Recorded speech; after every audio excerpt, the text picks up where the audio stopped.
చెప్తున్నాను. భారత్ మాతాకి ములుగు జిల్లాలో మేడారం వద్ద సమ్మక్క సారక్క తల్లులను దర్శించుకోవడానికి భక్తులు భూమి దారాల నుంచి పెద్ద ఎత్తున బయలుదేరారు. ఇక 2 రోజుల సెలవు రోజులను ఉపయోగించి రోడ్డు ఇరువైపులా వాహనాలతో నిండిపోయింది. భక్తులు తల్లులకు మొక్కులు, కుంకుమ, పసుపు, చీర, బెల్లం సమర్పించి కోరికలు తీర్చే విధంగా ఆరాధనలు చేశారు.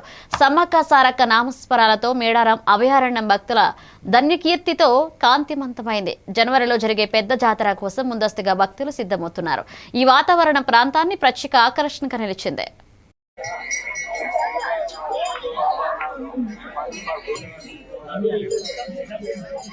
నా పేరు Sadam Kanakaraj, diamond public school, Hanamkonda, Bheemaram.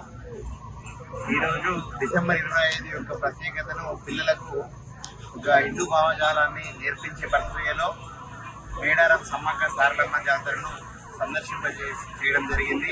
పిల్లలకి ఇక్కడ సమ్మక్క సారక్క యొక్క ప్రాముఖ్యతను క్లియర్ గా ఎక్స్ప్లెయిన్ చేయడం జరిగింది.